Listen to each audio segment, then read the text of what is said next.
bienvenue dans cette nouvelle vidéo. Aujourd'hui on se retrouve dans une vidéo que j'ai un petit peu teasée dans l'ancienne vidéo, il y a beaucoup de mots vidéo. Je l'ai pas vraiment teasé mais j'ai juste dit que j'aimerais bien faire une vidéo où je parle de mes livres préférés. Et guess what? C'est ce que je vais faire aujourd'hui. Je vais parler un peu de mes livres préférés. Alors c'est pas vraiment mes livres préférés, c'est plus des livres que j'ai découverts grâce à Booktube et que j'ai genre adoré et qui m'ont marqué dans ma vie de lectrice sur Booktube. J'ai beaucoup de livres parce que si je parlais que de mes livres préférés, il y en aurait 3, donc bon, on va éviter de se faire chier. Et je vais parler de 12 livres dans cette vidéo et il y aura une partie 2 qui sortira, je sais pas, un petit bout de temps, où je parlerai de 12 autres livres qui m'ont vraiment marqué. C'est parti! C'est des livres que je vais vous recommander parce que je les ai trouvés super et ils ont eu un grand impact sur ma vie de lectrice. Le premier livre, c'est un livre que j'ai lu en 2019, été 2019. Là, on va faire les livres que j'ai lus en 2019. J'ai découvert Booktube en juin 2019 et donc j'ai lu ce livre, c'est un de mes premiers livres que j'ai lu. Discary, le tome 1, donc je cherchais de base du Mortal Instrument dans une librairie et il n'y avait rien. Et donc j'ai pris celui-là. Je parle souvent d'Iscary, enfin je parle pas souvent mais j'en ai parlé dans mon update lecture d'avril parce que j'ai lu le dernier tome de la saga. Et genre, ce livre est trop bien, j'adore Asha, j'adore les dragons, j'adore la romance, j'ai trouvé juste ça trop bien. En anglais apparemment il est beaucoup moins facile à lire, en français c'est mieux. Donc je vous conseille plutôt de lire les éditions françaises même si maintenant tout le monde lit que en anglais. Les éditions françaises sont moins compliquées à comprendre, voilà. Ensuite le deuxième livre qui m'a marqué, lui je l'ai lu juste avant la rentrée, fin août 2019 et c'est Tortue à l'infini de John Green. Quand j'étais petite j'étais complètement obsessed avec John Green, j'avais tous ses livres parce que je trouvais les couvertures trop belles et même j'étais complètement obsessed par John Green et ma grand-mère m'avait offert ce livre et je l'avais jamais lu parce que c'était dans une période où je lisais pas beaucoup. Fin août j'avais plus rien à lire et je me suis dit oh je vais lire ce livre vu que je l'ai vu passer sur quelques vidéos Booktube. Ouais, en fait, juste ouais, j'ai chialé. Ça parle de troubles obsessionnels et compulsifs, d'anxiété, c'est un non-voice, donc c'était incroyable. Il y a une petite enquête un peu policière vite fait dedans, c'est sur des enfants, genre des ados de 16 ans. Il y a une petite romance, j'ai juste trouvé trop bien. Et il y a une phrase que je vais vous lire à la fin du livre, c'est pas un spoil, c'est juste une belle citation. Et genre il m'a fait pleurer pendant des heures. Je connais un secret dont le moi allongé sous ce ciel n'a pas conscience. Je sais que cette fille ira de l'avant, deviendra adulte, aura des enfants et les aimera. Que malgré l'amour qu'elle leur portera, elle sera trop malade pour s'occuper d'eux, sera hospitalisée, ira mieux, puis sera à nouveau malade. Je sais qu'un psy lui dira écrivez votre histoire. Je vais tomber la feuille, fuck. J'ai pleuré frère, c'était trop beau. Lisez ce livre si vous êtes enfin trigger warning pour anxiété etc. Mais bref, moi je l'ai trouvé juste incroyable comme livre et je le recommande vivement. Même si je sais que beaucoup de personnes l'ont pas aimé ou l'ont trouvé moyen, moi je sais pas, il m'a trop touchée donc maybe c'est que moi mais je sais pas. Ensuite j'ai lu le tome 3 de The Mortal Instrument de Cassandra Clare et ça a été un de mes livres préférés. J'étais dans une période où j'étais complètement obsessed avec le monde des Shadowhunters et genre complètement obsessed. J'en parlais tout le temps, j'étais folle amoureuse, j'en pouvais plus. Et le tome 3 m'avait trop touchée, je me souviens que j'avais pleuré et que j'avais terminé un matin avant d'aller en cours. Et genre vraiment ça m'avait trop touchée, j'en pouvais plus. Le tome 1 je l'avais trouvé cool, le tome 2 je l'avais trouvé trop bien et le tome 3 je l'avais surkiffé. Je l'avais trouvé vraiment genre trop bien et la fin j'étais en mode putain waouh trop beau et tout. Waouh maintenant je sais genre j'ai un petit peu grandi, je sais qu'en vrai c'était pas si incroyable mais il m'a tellement marqué que je sais pas, je pense que c'est un des... ouais c'est le meilleur livre de The Mortal Instrument que j'ai lu. Sur les 6 tomes, c'est mon préféré. Voilà. Ensuite, j'ai encore cassé les couilles absolument toute la terre. Let's go! J'ai 4 livres à parler.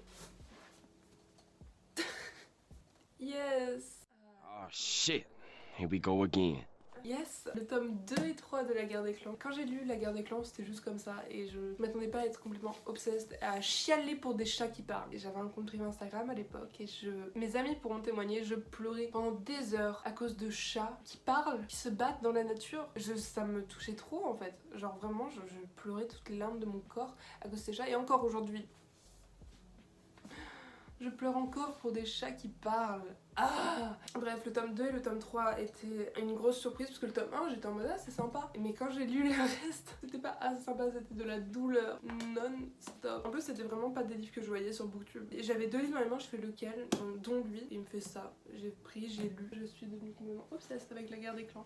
Merci papa. Ouais, après on continue le tome 4 et le tome 5 et le tome 6. Le tome 4 il était pas oufissime, mais le tome 5 et le tome 6 du cycle 1 de La Guerre des Clans. Ce livre j'ai lu en 3 jours. Ça là, les 1000 pages, les 3 tomes, j'ai lu en 3 jours. C'était un tome par nuit. Voilà, je rentrais du lycée, je lisais un tome, j'allais me coucher. Je retournais au lycée, je revenais, je faisais mes devoirs, je lisais un tome, je dormais. Voilà la routine en gros. La routine pendant une semaine. Oui, j'ai 19 ans. Encore going to casser les couilles à absolument toute la terre.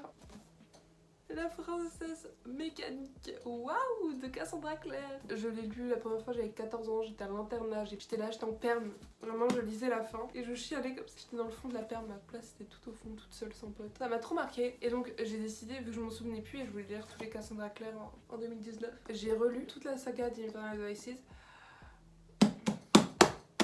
Oui, oui, fucking oui, sa mère, trop bien, trop dense, trop cool. Les derniers chapitres, non en fait, c'était trop horrible. J'ai envie de pleurer juste en y repensant parce que c'était trop dur, mentalement trop dur à supporter. J'adorais ce livre, en plus j'ai le collier, mon copain il m'a acheté ce collier là, il est derrière ici là. Et je suis complètement obsesse, j'ai été amoureuse de William Arundel des années, c'était l'homme de ma vie. En gros, ça a forgé, en fait ça a forgé la moi d'aujourd'hui. William Arundel, j'ai décidé de ne fréquenter que des hommes qui ressemblaient mentalement à William Arundel. Et au final j'ai trouvé. Merci Cassandra Clare d'avoir forgé moi. Je suis ton enfant, Cassandra Clare. Ok, désolée d'avance. Auteur problématique, I'm sorry. Je vais en parler parce que c'est un de mes livres préférés. Je suis désolée d'avance. Peut-être que vous voulez pas en entendre parler, je vous laisse passer, on s'en fout. Je sais qu'elle a été cancel, que plus personne lit ce livre et tout. Je vais parler du prisonnier d'Azkaban de J.K. Rowling. La version illustrée, pas la version papier, la version illustrée que j'ai surkiffé. Les versions illustrées d'Harry Potter sont les meilleures. Moi, en version papier, j'ai juste lu le tome 1 et le tome 2. Et après, j'ai relu absolument toute la saga, enfin les 4 tomes qui sont sortis en version illustrée, je les ai relus. Et j'ai trouvé les versions illustrées meilleures en fait. J'aime trop le dessin et j'aime trop comment ça fit en fait avec l'écriture de Harry Potter. Ça a été un de mes livres préférés. J'ai lu, donc quand j'ai lu ce livre là, c'était vraiment pendant la période de Noël. Et je sais pas, j'ai trop un trop bon souvenir de cette lecture, encore désolée. Je l'ai lu assez vite et c'était vraiment pendant Noël, donc je m'en souviens exactement de tout. En bas, tout le monde se pétait Noël. Et moi j'étais dans ma chambre en train de lire Harry Potter. Le feeling avec le main character, vraiment genre, c'est comme si j'étais une enfant, genre, je sais pas, désolée d'aimer ce livre, mais je l'aime trop. Et encore désolée pour le prochain livre qui arrive. C'était mon premier livre 2020, et ben c'est la suite, c'est le tome 4 d'Harry Potter et la coupe de feu et la version illustrée encore. Il était trop bien aussi, la version illustrée elle est incroyable. Je l'ai lu en une journée frère, une journée, j'étais accro, c'était trop bien. Il était trop bien, je vais pas en parler trop longtemps parce que vas-y, on va éviter de donner trop de crédit à cette madame. Ensuite, on va parler d'un manga qui est mon manga préféré. C'est En scène de Cuvi, qui est une... De base ça fait des hentai. Voilà, je sais pas pourquoi elle s'est lancée dans un manga de danse classique. Et voilà, c'est un manga de danse classique, ça suit une jeune fille vraiment très jeune, on commence à la suivre à 8 ans, qui commence la danse classique parce qu'elle a vu sa voisine faire un spectacle de danse classique. Et moi je suis complètement obsesse avec la danse classique, j'ai toujours voulu en faire, mais j'ai jamais pu en faire parce que j'étais trop angoissée quand j'étais petite. Et vu que j'ai une énorme passion pour tout ce qui est patinage artistique et danse classique, tous les trucs comme ça, j'ai lu ce manga parce que je l'ai trouvé dans mon espace culturel et donc j'ai décidé why not. J'ai lu le tome 1, j'étais complètement obsesse, j'ai commandé toute la suite, c'est trop bien, c'est un des meilleurs mangas jeunesse qui en fait ça retrace vraiment toute la vie. Là je suis au tome 10, il me faut le tome 11, mais quand j'ai arrêté là elle a à peu près 13 ans et en gros on la suit vraiment jusqu'à, je pense qu'on va la suivre jusqu'à ses 18 ans, la fin de sa carrière peut-être, et je trouve ça trop cool en fait, genre vraiment de suivre la vie d'une ballerine et c'est trop bien, on voit les petites rivalités avec ses copines. Mais tu vois, c'est des enfants. Et tu vois un peu comment le monde de la danse classique il évolue avec ton âge, avec les restrictions que tu commences à avoir, etc. C'est pas du tout dark et au contraire, je trouve ça très... C'est un manga vraiment bon mood, qui te met bien, qui te rend heureuse et qui te donne envie de faire de la danse classique. Et le dernier livre que je vais tout de suite aller chercher dans ma bibliothèque parce que j'ai oublié de le prendre.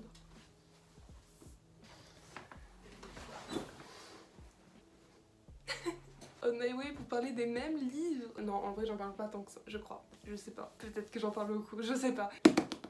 Mon baby, le tome 1 de Throne of Glass de Sarah J. Maas. Il sent Londres, wesh. Mais vraiment, attends, par contre. Peut-être que l'odeur, c'est vraiment les librairies de Londres. Je sais pas si vous avez déjà été dans les librairies de Londres. C'est pas du tout la même chose que les librairies en France. Il y a une odeur. Les livres ont une odeur tellement de livres. Ça sent... Mais de fake. Ok, bref, ça sent Londres. Ça sent la librairie de Londres. Ah, les rayons. Young adulte à Londres. J'en pouvais plus, frère. Mon cerveau, il allait exploser. C'était février 2020. Juste avant le Covid. Enfin, juste avant tout le bazar du Covid. J'ai été à Londres. This one... C'est celui que j'ai acheté au final. En fait, genre, j'ai jamais vraiment voulu lire Throne of Glass. J'étais toujours un peu intriguée, mais le lire, pas vraiment. Et en fait, je l'ai pris comme ça pour 8 livres. Franchement, on va pas se casser les couilles, ça coûte tellement pas cher. Je me souviens que je l'avais lu, j'ai commencé à Londres, On My Way to France, et j'étais complètement accro. Ce livre était juste trop bien. Je trouve Throne of Glass incroyable. Je sais qu'il y a beaucoup de gens qui sont pas d'accord, qui trouvent la saga un peu complètement datée même. Oui, c'est une vieille saga, waouh. Guess what?